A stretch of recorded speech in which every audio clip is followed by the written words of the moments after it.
Hi dears, Edith from Step Into Your Brilliance here. If you want to manifest something in your life, then this video is a must listen for you. Have you already had some experiences with manifesting desires? How well did it work? In any case, whether you have already experienced it or are thinking about trying it, I really recommend you this video because here real experts like Dr. Joe Dispenza, Bruce Lipton, Marisa Peer, Bob Proctor, Luise Hay, Oprah Winfrey, and some more tell you what you must consider to be successful with it. So, sit back and enjoy. The moment you start feeling whole, your healing begins. And when you love yourself and you love all of life, you'll create an equal. And now you're causing an effect. And I think that's the difference between living as a victim in your world, saying, I am this way because of this person or that thing or this experience. They made me think and feel this way. When you switch that around, you become a creator of your world and you start saying, my thinking and my feeling is changing an outcome in my life. And now that's a whole different game, and we start believing more that we're creators of reality. How do we then go from that, like mechanistically, to begin this visualization process of something that's empowering? It's me in a different state, it's my future self. Is it meditation? Is it, what does that look like? If you're not being defined by a vision of the future, then you're left with the old memories of the past and you will be predictable in your life. And if you wake up in the morning and you're not being defined by a vision in the future, as you see the same people and you go to the same places and you do the exact same thing at the exact same time, it's no longer that your personality is creating your personal reality. Now your personal reality is affecting or creating your personality. Your environment is really controlling how you think and feel unconsciously, because every person, everything, every place, every experience has a neurological network in your brain. Every experience that you have with every person produces an emotion. So some people will use their boss to reaffirm their addiction to judgment. They'll use their enemy to reaffirm their addiction to hatred. They'll use their friends to reaffirm their addiction to suffering. So now they need the outer world to feel something. So to change then is to be greater than your environment, to be greater than the conditions in your world. And the environment is that seductive. So then why is meditation the tool? Well, let's sit down, let's close our eyes. Let's disconnect from your outer environment. So if you're seeing less things, there's less stimulation going to your brain. If you're playing soft music or you have earplugs in, less sensory information coming to your brain, so you're disconnecting from your environment. If you can sit your body down and tell it to stay like an animal, stay right here. I'm going to feed you when we're done. You can get up and check your emails. You can do all your texts. But right now, you're going to sit there and obey me. So then, when you do that properly, and you're not eating anything or smelling anything or tasting anything, you're not up experiencing and feeling anything, you would have to agree with me that you're being defined by a thought, right? So when the body wants to go back to its emotional past, and you become aware that your attention is on that emotion, and where you place your attention is where you place your energy, you're siphoning your energy out of the present moment into the past, and you become aware of that. And you settle your body back down in the present moment, because it's saying, well, it's 8 o'clock, you normally get upset because you're in traffic around this time, and here you are sitting, and we're used to feeling anger, and you're off schedule. Oh, it's 11 o'clock, and you usually check your emails and judge everybody. Well, the body's looking for that predictable chemical state. Every time you become aware that you're doing that and your body is craving those emotions and you settle it back down into the present moment, you're telling the body it's no longer the mind, that you're the mind. And now your will is getting greater than the program. And if you keep doing this over and over again, over and over again, over and over again, just like training a stallion or a dog, it's just going to say, I'm going to sit. And the moment that happens, when the body's no longer the mind, when it finally surrenders, there's a liberation of energy. We go from particle to wave, from matter to energy, and we free ourselves from the chains of those emotions that keep us in the familiar past. And we've seen this thousands of times. In fact, we can actually predict it now on a brain scan. The hardest part about programming that people don't recognize is you have to make all programs present tense positive statements, not future statements. I will have, I shall have, something like that. Say, no, I am. It is. And the reason it's so logically simple, and that is this. Let's say I'm not well. I say, I want to be well. And I say, fine, let's record that. Now let's come back a whole year later and push the button that says, I want to be well. I say, oh, it's been a whole year. You never got there. You just wanted to be well for a whole year. That's what the program said. So if you are sick and you write, I am healthy, and the mind looks at the program and says, oh, I got to change this. It doesn't change the program. It brings health back so that the body matches the program.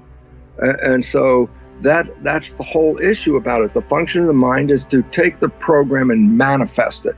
And if you got a negative program, then obviously whatever it manifests is going to be negative. When we stop expecting things to be the way that we think they should be, when we stop forcing outcomes, and when we start allowing what is of the highest good to be our only agenda, our only intention, that's when the universe truly has our back.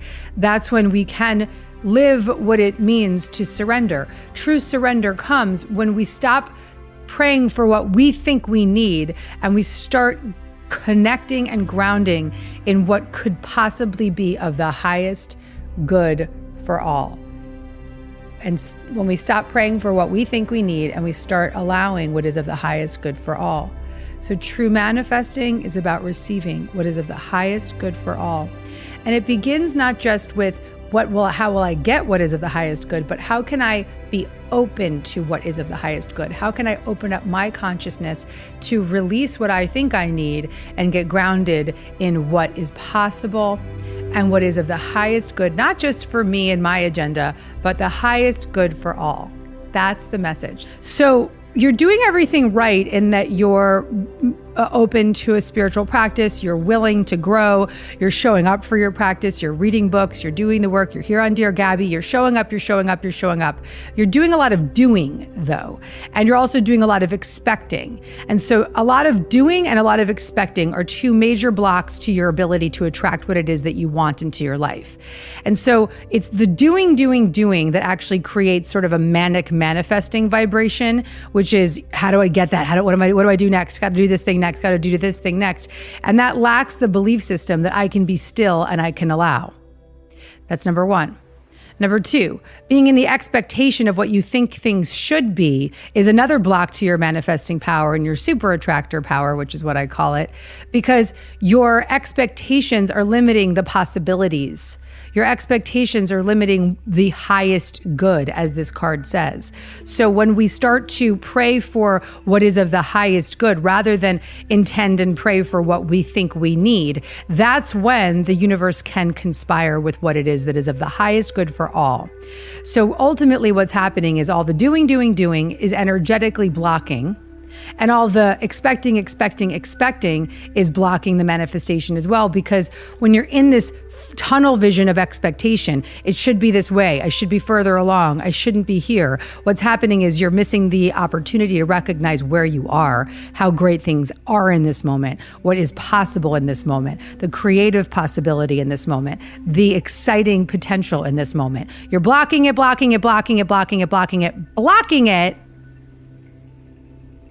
I want you to sit on your ass. I want you to stop doing. I want you to start being, which is what you also said. You're actually Dear Gabbying yourself. You said, I want to embody the feeling. I want to embody the emotion.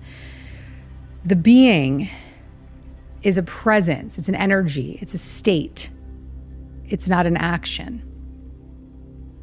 True manifesting does require us to show up for our desires. You got to pick up the phone and then call the job interview, and you have to ask for the date, and you have to do whatever it is that you want to create. But ultimately, the greatest source of power that we have to attract what we want is how we feel. Tell us about this belief. Where does this block of a belief come from? And how is it created such a strong hold on each and every single one of us? Well, the belief is that we are separate and that we are individual, and that all that we consist of, all that makes us up, is just a body and a mind. And I think the majority of people would consider that they're a body and a mind, and the name that they've been given and the story of their life, and I was born here and parents did this and I do this for a living, and siblings, and the story that we then we identify with and carry around with us. And those stories, it doesn't matter what the story is, it doesn't matter how fabulous your life has been, it does not compare to who we really are. And so we have this belief that we are limited, basically, in a nutshell, that we're a limited individual, that we're born and that we die. And that's kind of it. And the truth is we are so much more than that. We are certainly having the experience of being an individual, and we're certainly having the experience, having a human experience, but ultimately it is not who we are, and we were never born and we never die. And we are, if I were to sum up everything that we are, it's almost opposite to everything we strive to be. So we are all the intelligence that there is. We are all the beauty that there is. We're all the happiness that there is. We are pure love without any judgment whatsoever. We are complete and utter freedom, which is why freedom means so much to us, why we will fight and struggle to be free. And so we have total knowing of absolutely everything in the moment of knowing it. We are infinite and we are eternal. And that is what is actually experiencing this particular form. And so we have a belief that we are an individual, that we're separate, that we're born and that we die. And our mind reaffirms that over and over and over again through all of its thoughts, and with everything we say, with every thought and every single thing that we say. And actually, doesn't the world affirm that over and over, that we're separate? But we are unlimited. We are absolute perfection. And I'm not talking about the name or the ego. I'm not talking about that, because we all can see what egos can get up to. You know, they can cause a lot of trouble. Egos want approval. They want attention. They want to be right all the time. They judge all of the time. And so, you know, they're not something to attach ourselves to and to identify with, when we are this incredible being that is blissful happiness. And so we can have a life where we are living as an individual human, having an individual human experience, but from the perspective of the infinite being that we are, in which case we will never be touched by negativity, no matter what happens, and we will remain in lasting happiness no matter what. When we're talking about energy, there's the great law of attraction and vibration.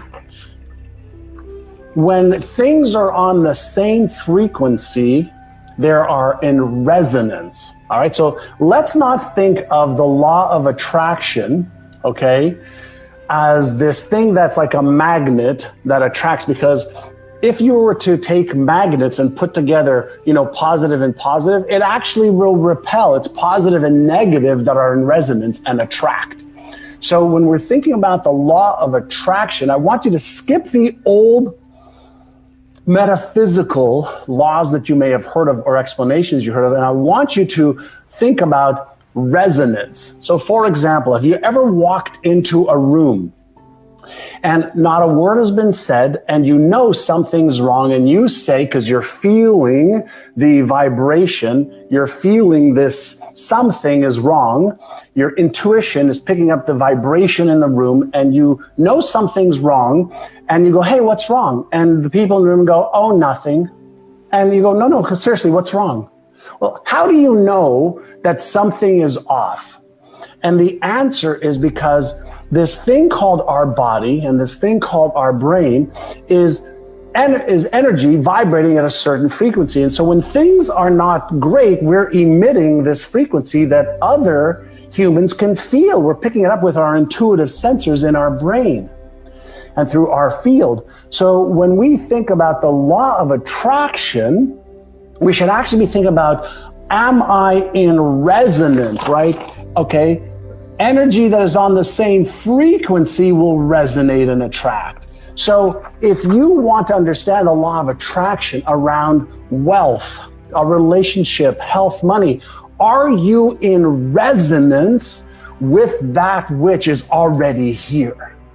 See, if you're thinking positive, but you're feeling negative, if you're thinking, I want to double, triple, quintuple my income, but inside of you, you're thinking that you're not smart enough, not good enough, not worthy enough, then part of you is vibrating at the, here's what I want to have, be, attract, etc. But if there's another part of you vibrating at a different frequency, there is no harmony, there is no resonance, there's chaos. The thoughts we think and the words we speak are constantly shaping our world and our experiences. Many of us are in an old habit of negative thinking and do not realize the damage we have inflicted upon ourselves. However, we are never stuck because we can always change our thinking. As we learn to consistently choose positive thoughts, the old negative ones dissolve away. So, as you listen to the following power thoughts, let the affirmations and ideas wash over your consciousness. Your subconscious mind will pick up the ones that are important to you at the moment. These concepts are like fertilizing the soil of your mind. As you absorb them by repetition, you are slowly enriching the very basis of your garden of life. Anything you plant will grow abundantly. I see you vibrant and healthy, surrounded by exquisite beauty, living a life of love and prosperity, filled with joy and laughter. You are on a wonderful pathway of change and growth. Enjoy your trip. My healing is already in process. Your body knows how to heal itself. Get the negative garbage out of the way, then love your body. Feed it nourishing foods and beverages. Pamper it, respect it. Create an atmosphere of wellness. Allow yourself to heal. Think of this for a moment. Do you know that every living soul gets exactly the same amount of time? Exactly the same amount of time. Figure it out. You get all there is. A hobo sleeping under a bridge or on a park bench that has no material possessions, none, does nothing of any constructive nature. That person gets exactly the same amount of time as the most productive industrialist in the world. We all get exactly the same amount of time. So it's what we do with the time that makes a difference. Now, I want you to think of the number of time management programs. Almost everyone under the sun has time management programs. In fact, I made one time, spent a lot of money on it. And then I found out it was a dumb waste of time and money. Do you know why? Time can't be managed. I was having breakfast with Earl Nightingale one morning. It was downtown Chicago, and I was going with him on a speaking engagement, and it was early in the morning. He said, "You want to meet for breakfast?" Whenever Earl Nightingale said, "You want to meet me?" I was there, and I always had some well-prepared questions. And I remember asking him, I said, "Earl, how did you learn how to master time management?" You know, we're having breakfast. I can still hear his fork hit the plate. He said, "What the hell are you talking about?"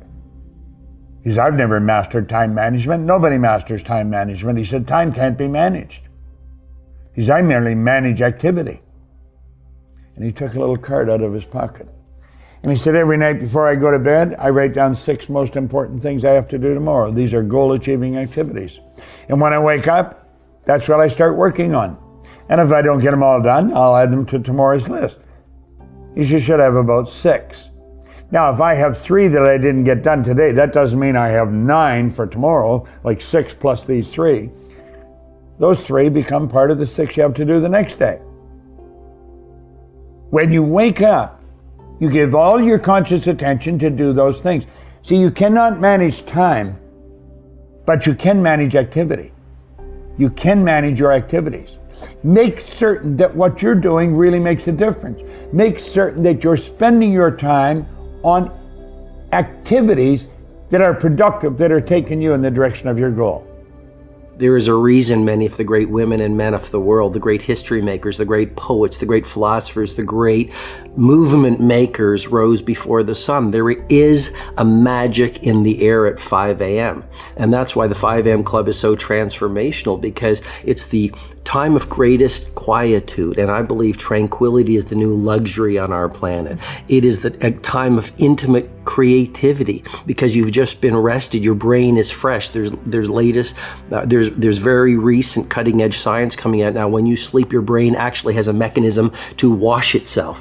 When you wake up in the morning, your willpower is strongest. When you wake up in the morning, you've got a full well of mental focus. And we know that focus in our world is even more valuable than intelligence. And I could go on and on the benefits. I mean, you get up at 5 a.m., you've got the world to yourself. There's no crowds. You can think, you can plan, you can care for yourself in a world where so many people are so depleted. And so the 5 a.m. Club really is a game changer. And then it's not just get up at 5 a.m. and, scratch your stomach or stare up at the ceiling. Or look at your phone. Or look at, especially not, I believe you can play with your phone or change the world. You don't get to do both. Yeah. And so the 5 a.m. Club method is based on the 20-20-20 formula. I'm happy to get into it, but that is tell us what it is. That's the revolutionizer. And it started from my experience with working with many billionaires. I've coached many of the most successful financiers and titans of industry for over 2 decades.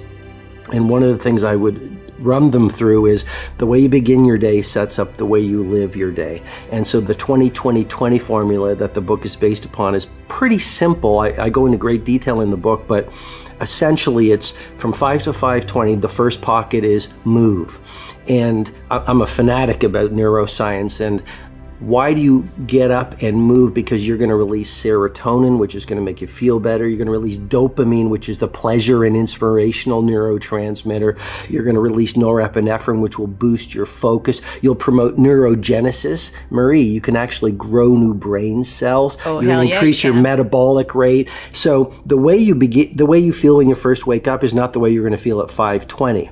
Second pocket of the 20-20-20 formula, 20 minutes from 5:20 to 5:40, that's on reflection. So a lot of us are busy, but what's the point of being busy if you're doing the wrong things? The billionaires, the great creatives, the people of great impact, the people who live beautiful lives are very intentional. Mm-hmm. They're very deliberate. They're very conscious. So for 20 minutes, you write in a journal. You can visualize. You can pray. You can meditate. You can simply contemplate how you're going to live your day, what you want to stand for during the day, for example. And then the final pocket of the 20-20-20 formula is all about grow. And that's where you just read from a biography or a business book or a philosophy book or watch a Marie TV. Well, especially watching Marie TV. That's, of course, that's the game changer, isn't it? And so that's 20 minutes of growing because I think we're most alive when we are growing. Yes. And I believe the leader who learns the most wins. There's a process which has made more people rich than any other single process of goal achieving. And it's to take your major goal and structure it as a question. If your goal is to earn $100,000 a year, then you write, how can I earn $100,000 in the next 12 months? Now, that's an open-ended question, not how can I earn it at my job or doing a specific thing, just an open-ended question, how can I earn the amount of money? And then you discipline yourself to write 20 answers to the question. And the 20 answers are all the different things that you could think of to earn $100,000. Work longer, work harder, upgrade my skills, get a new job, take a part-time opportunity. Whatever it happens to be, write down everything you could think of, but force yourself to write at least 20 questions or 20 answers to the question. The 20-question method, called mindstorming, forces you to dig deep, deep into your mind where you will find all your answers. And it may be call a person, read a book. Let me give you an example. We had a young fellow, entrepreneur, he got 35 years old. He'd built a successful business. He'd worked about 10 years to do it. And he, for 2 years, wanted to sell his business so he could take a year off and travel, enjoy his money. And so for 2 years, he just sort of floundered around like a fish on the dock, wanting to sell his business. Nobody offered to buy it. He suggested it to people. People were not interested, and so on. And in this exercise that they put him through, his 20th answer, and often it's the 20th answer that is the breakthrough, was buy a book on how to sell your own business. And it just went off like a flashbulb in his mind. At the break, he got up. It was a downtown hotel. Got up, went down to the street to a major bookstore, went and found he was amazed at the number of books that had been written on how to buy and sell a business. So he bought 2 or 3 books. 2 months later, he had restructured, packaged his business, sold it completely, satisfactorily, and took a year off. He said, but it was just a single idea. It was a breakthrough idea. But it was so simple. Just get a book on the subject. And you think, boy, that's pretty obvious, yes? But it's the most obvious answers that we overlook. Many of us have issues with productivity. Maybe we are overly productive, but we're feeling burnt out all the time, or we're not productive at all because we don't know where to start. I found personally, being in business for myself for the last 20 years, that I have been a little overly productive. I almost did too much, and I was constantly multitasking and making things happen and just moving so fast that ultimately I really burnt out. And I started feeling brain fog. I was feeling disoriented. I couldn't focus. I was feeling like, even though I for so many years was priding myself on the fact that I could get so much done at one time, I actually don't think I was being nearly as productive as I could have been. So I hit a bottom recently with this productivity overload, and I realized that I had to change my patterns. I had to change my ways. I was then blessed. I said a prayer. I said, I need some help with my brain fog, and I need some help with my productivity issue. And I, that day, got an email from the Dr. Oz show asking me to come on and do a segment with this lovely author and Dr. Mike Dow. And me and Mike had been in touch for many years, just because he had been an author. We were published by the same publishers. And Mike had written a book about brain fog. So that day, I'm like, thank you, universe. You're giving me exactly what I need.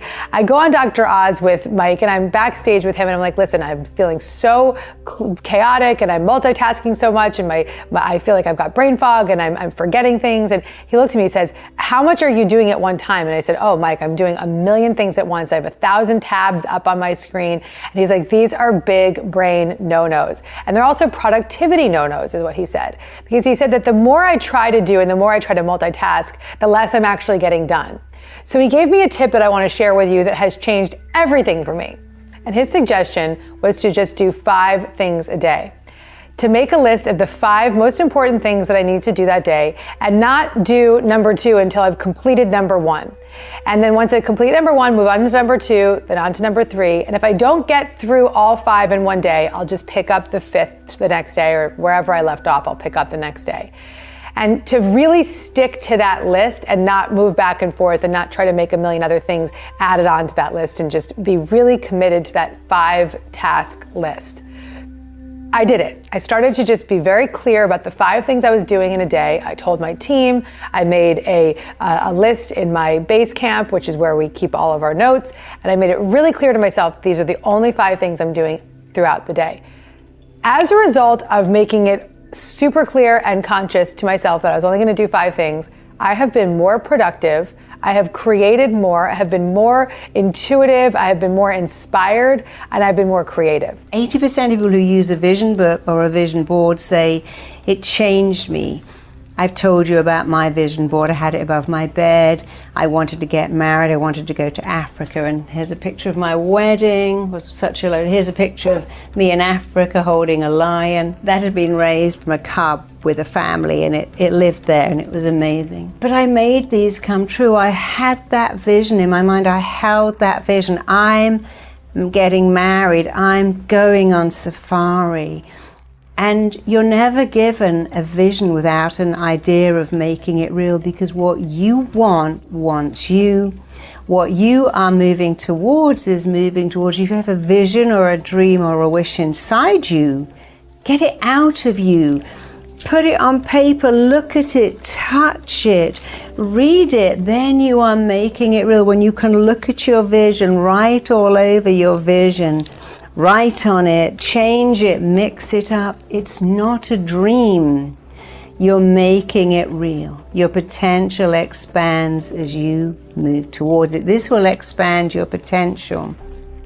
When you move your mind to a new dimension, it never moves back. Never write, I wish, I dream, write, I am, I do, I can, I will, I always. I always exercise. I can fit exercise into my life. I am a fit person. I always pick healthy food. I can find healthy food wherever I go. I'm the kind of person that makes eating well a master priority. I can, I do, I am, I always. Inspire your mind. Turn it on with exciting words. Turn it on. The other thing about this vision book is it makes you accountable. As you look every day at the pictures of someone doing yoga or eating fruit, you think, well, I better stop looking at that and start doing it every day. As you look at pictures of somebody working from home, socializing, looking after their body, horse riding, hiking, making salads, as you look at it enough, you become inspired to take action. It motivates you, it inspires you, it fills up your mind with what you want, and it fills you up with a desire, a passion. It motivates you, conditions you, programs you, compels you to go after what you want. It holds you accountable, and it's so easy. So don't make it perfect. I am a powerful manifester. You have to meet the vibration. You can't be above or below it. It's just what I was talking about, negative energy, positive energy. In order to draw the thing to you that you want to come, you can't want it so much that you fear that you won't get it. You have to want it. So in order for me to be on your vision board, you must have put it there and then you let it go. Yes. And then you weren't thinking about it every day. Because you can't, it doesn't come to you that way. You have to do it, and then you have to put it, and then you have to meet that vibration. You have to prepare yourself to be there and ready. Caught in thinking negatively about the world and about yourself. This is so important. What would change inside of you if you looked around and you wrote down 5 things that you're grateful for about the world? Now, this, for me, is part of the secret to the law of attraction. It's the foundation is gratitude.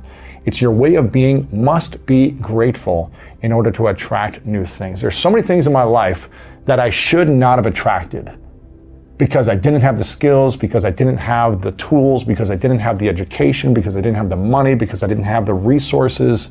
So many things that I shouldn't have attracted. But because I had the foundation of gratitude, passion, joy, curiosity, those things started to come to me, and they can come to you as well if you come from that place of gratitude as your foundation. So you want to think about, what are these things that are important to me in my life? You know, it can be simple things. It could be like this cup of coffee that I have right now. It can be that I have a roof over my head, that I've got quality friends, that I'm healthy, you know, that I'm walking in nature today. It doesn't have to be some grandiose thing that's happened to you to be grateful for. I'm so grateful for these little present moments with people that I care about, to spend an hour on the beach, to go for a walk with a friend, to have a good conversation with someone and talk about something that I'm going through. For me, that's just as meaningful.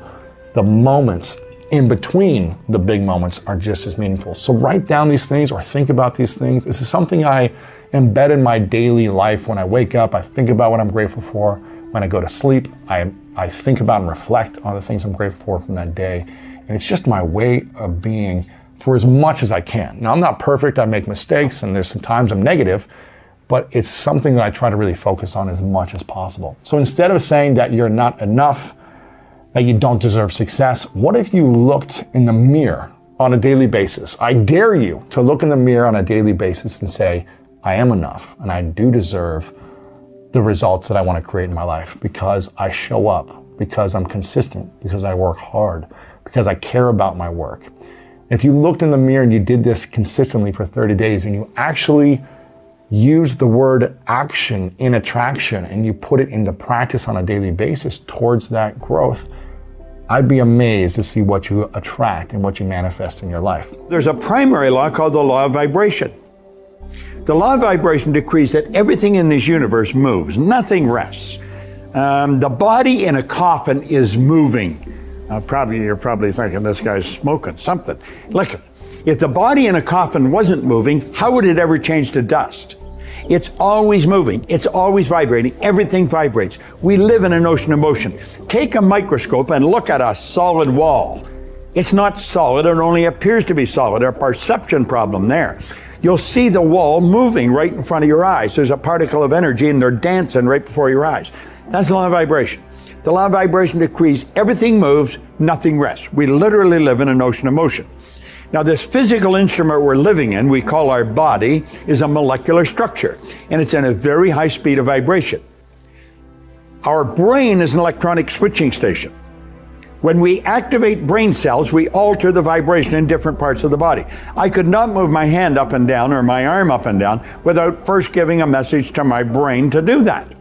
Well, the brain activates cells in the body. It sets up a vibration in the body. The vibration that the mind and body are in is going to dictate what you attract. Because when you put yourself in a vibration, what you're really doing is put yourself on a specific frequency. That's what you do when you set a goal. Most people set a goal and then wait for it to happen. It's never going to happen. You've got to assume that it's already happened. You've got a picture of it in your mind. Mentally, it's already happened. It's happened because I've got the idea in my conscious mind. If I didn't have the idea in my conscious mind, I couldn't talk to you about it. The very fact I can talk to you about it means that I've already got it. Then I've got to get emotionally involved in it. I'm already emotionally involved in the goal that I've got. I've got it intellectually, I've got it emotionally. It's only a period of time till it moves into form. How does it move into form? Well, you attract whatever's required for it to move into form. You attract all the energy that's necessary to produce the physical result. How do you do that? You do that by intellectually and emotionally staying in the vibration of the good that you desire. You see it already in the present tense. So that keeps you on the frequency, and that frequency then dictates what you're going to attract. You can only attract to you what's in harmonious vibration with you. Now, if you're holding an image that you can't get something, you're on a vibration, you're not going to get it. But if you can see yourself with it, you know it's coming to you. You know it. You know it's only a period of time. You're not quite sure what the time is, but you know it's a period of time, and bang, that thing's going to manifest in your life. You have controlled the vibration that you're in. The vibration then, called the frequency, you put yourself on the frequency that you desire's on. Let's suppose I want to have a lot of money. We were just talking about money. Now this is a lot of money relative to, let's say, this. There's 100, here's 10 or 100. So one's a lot relative to the other. Neither one is a lot, it just is. If I want to attract a lot of money, I got to see myself with a lot of money. I got to mentally accept I've already got it. I don't let my bank account dictate that. I choose that. So I'm choosing myself to see myself with the good I already desire. I'm on that frequency. Now the trick is to stay on that frequency. Most people look at the results and they let the results dictate the frequency they're on. That's why they keep getting the same results. They have the image in their mind. They're already reached the goal they want. They're already successful. And somebody else comes along and says, well, you haven't got those results. In my mind, I have. But they're not looking in my mind. They're looking at my present results. And then pretty soon I start listening to them. I think, God, they're right. I look at my results. I haven't got it. Do you see why we keep getting this poor results? You've got to see yourself with the good you desire. You've got to hold that image in your mind. You've got to know it's going to come, and that will attract everything that's necessary. See, nothing is created or destroyed. Everything's already here. If not in one frequency, certainly in another, or not in one state, certainly in another. We've got to get on the frequency of the good that we desire. When you notice that you're in that story and that trauma of your, negativity, fear, or judgment attack that's making you feel bad, notice it. Notice the thought right away. And then you say, how is this thought making me feel? That's step one. Notice the thought and how is it making me feel? And the second step is to forgive yourself for having the thought. Not beating yourself up. I used to do this all my life. Why am I having such an idiot? Why am I so stupid? Why can't I figure this out? What is wrong with me? That was my pattern for years. I know. So how do we get out of that?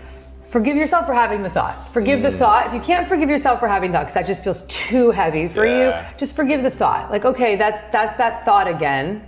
That's from my childhood trauma. That's from my, my fear of this. That's from whatever. There it is again. And then the third step is to start to proactively choose again.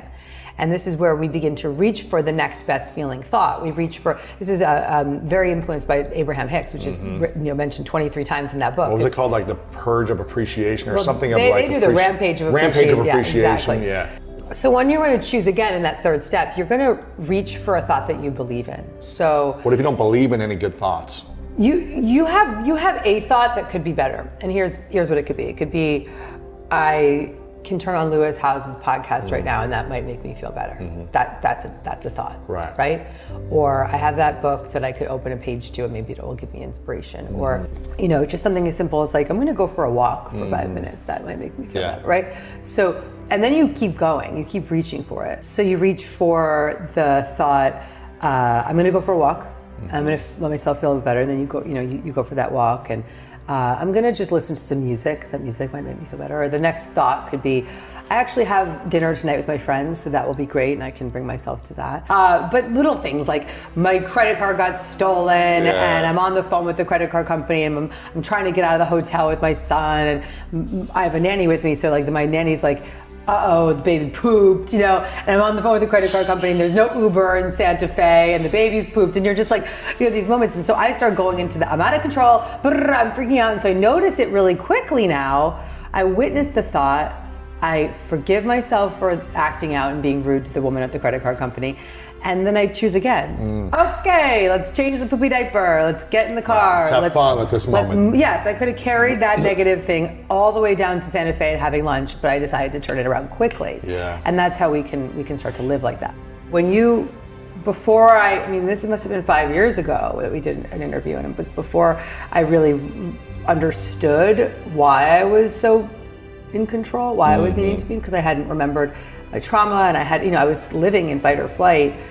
I was an extreme pusher. And in that energy, we may be able to create some successes, but we will never have that life that is what we truly want. Fulfillment, inner peace. And we block bigger stuff too. We block bigger stuff. We block it because our energy is just so frenetic. There's also the person who's like the manic manifester, who is a lot of my audience can identify with this. They're like, reading all the books, watching Luise Hay, watching this, doing this meditation every single day, and they're just like, why am I not manifesting? Why am I not manifesting? But it's because they've made their spiritual practice another form of addiction. What is the thing that they need to let go of the most? If they are doing the habits and they are doing the steps and they are following your work. You just said it. They just need to let go. It's like you can practice these principles, but not because you think you're going to get something. You have to practice these principles so that you feel good. And this isn't actually a book on how to get things, though it sounds like it. It's a book on how to feel good. Because when we feel good, we're super attractive. We attract more, Super attractive. The first step to feeling good is to decide to stop feeling bad. I write in the book about how I'm going to push the metaphysical envelope and I'm going to go to places I haven't gone before. And I never went there before because I didn't want to alienate my reader, and I had a lot of new seekers that were joining me on this journey. But I feel right now that people are completely ready for this conversation, and they can take it or leave it and make it their own. And my beliefs do not have to be theirs. So that's a really important point, that whatever we believe when we think about a higher power or spiritual presence is what we believe, and all that matters is that you believe it, not that someone said it's this or that. It may be a religious spiritual belief system, it may be a belief system from your childhood, it may be something that you read in a book that resonated with you. You decide. That's the beautiful thing about being on a spiritual path. But what I share is what I believe to be true about what it means to connect to the voice of our higher self, our inner guidance system, and our inner wisdom, versus what it means to rely on a guide or an angel or a deceased family member or a loved one. And so I believe we all have we all have a team of guides, of spiritual guides that work on our behalf all the time. And what they're there for is often to guide, be a bridge for our thoughts. So when our thoughts are in those low vibrations, if we pray to a guide, or we pray to God, or we pray to an angel, we can say, thank you for bridging my thought from this low vibrational fear-based belief system to a higher vibe. And the way that they would do that may be by putting a book in front of you or guiding you to an episode of Marie TV that is going to just change your mind. So guides work through the internet and books and people and your subconscious. And so you're gonna, maybe when you have those moments where you're like, I have this sense that I need to watch that episode of Marie TV right now. Maybe somebody watching just got the hit. Yeah. That could have been your guide, just giving you that boost of inspiration. Watch that. Watch that, because that's going to change you. And so don't underestimate those moments of synchronicity, because there's support that's leading you in those synchronistic moments. And so the more that we align with our spiritual belief systems, and the more we allow ourselves to accept that it's good to feel good, and the more we use things like the emotional guidance scale or the choose again method or any of the methods in this book, the better we feel. And the better we feel, the more we can hear the guidance that we're receiving. The guidance is always there, but we block it, we cut it off. And so we can open up to that guidance. I've been really working on getting honest and telling the truth and being forthcoming about how I'm feeling. I know this is something that can be very squirrely for people. We can get really hung up about actually saying how you feel and telling the truth. But when we don't tell the truth, we actually stifle our energy, we create toxic relationships, we carry resentments, and it builds up and builds up and builds up. So I've gotten into the practice of just radically telling the truth wherever I am, however I need to be authentic and truthful about what I'm feeling. But I have a few steps that I think are important that you need to take before you actually give that truth over. Because if you share your truth without cleaning up your side of the street, it'll feel like an attack. It'll feel like judgment. So the process of telling the truth is quite simple. First, take a look at your side of the street. Look at what's up for you. If you feel called to get honest with somebody, what is it within you that's feeling triggered? What is it that's feeling activated? And do whatever you need to do to clear that, whether it be forgiving yourself, forgiving the other person, saying prayers for that other person, sending loving energy to that other person, and clean up the energy before you bring over the truth. Because you don't want to show up with this nasty attitude, because your truth won't be heard. You need to bring your truth with a lot of light so that they can see their light reflected back to them. So the process is really simple. Look at your side of the street before you show up and tell the truth, and then be prepared to get honest from a place of love. If you can tell the truth from a place of love, then you will be heard. And that's when you feel healed, and that's when a healing can be offered up to the relationship. But as long as you're telling the truth from a place of negativity or judgment, it will not be heard and it won't work. I learned this the hard way, unfortunately, but the experience has given me this great opportunity to learn how to tell the truth with grace and power. The benefit of telling the truth is that you start to feel like you're taking care of yourself. You start to feel like you're owning your voice, you're owning your needs, you're protecting yourself when you need to protect yourself, and you're sticking up for what your values are, no matter what. And you're also just really getting clear about what your boundaries may be within certain relationships. And so sometimes people may not like your truth, but you could always trust that if you're sharing your truth from a place of love, you will be heard. Even if they get defensive, even if they get upset, that your loving presence is enough to allow that truth to come through in a very authentic way. The other part that may be very helpful is once you've told your truth, give the person their opportunity to tell their own. Hold that space for them to say how they feel. There's always two sides to every story. So speak up, and then allow the other person to speak up, clearing that space for the truth to unfold, and trusting that the truth will totally set you free. My mom has always said this to me for my entire life: the truth will set you free, the truth will set you free. And I believe that we all want freedom. We want freedom from resentment, freedom from anxiety, freedom from fear, and that freedom is available as we start to open up to the truth within us. I once heard a definition of health that made a lot of sense to me. Good health, it said, is having no fatigue, having a good appetite, going to sleep and awakening easily, having a good memory, having good humor, and having precision in thought and action, not being klutzy, being honest, humble, grateful, and loving. How healthy are you? I do not heal anyone. The work I do is to help people understand how their own mental patterns are constantly creating their own life experiences. All of them. The good experiences and the so-called bad experiences.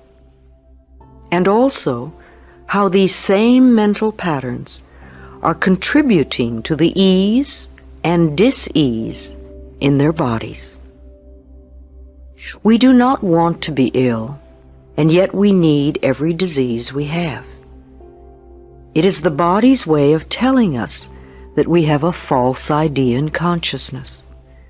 Our body is telling us we are on the wrong track and need to change the way we think.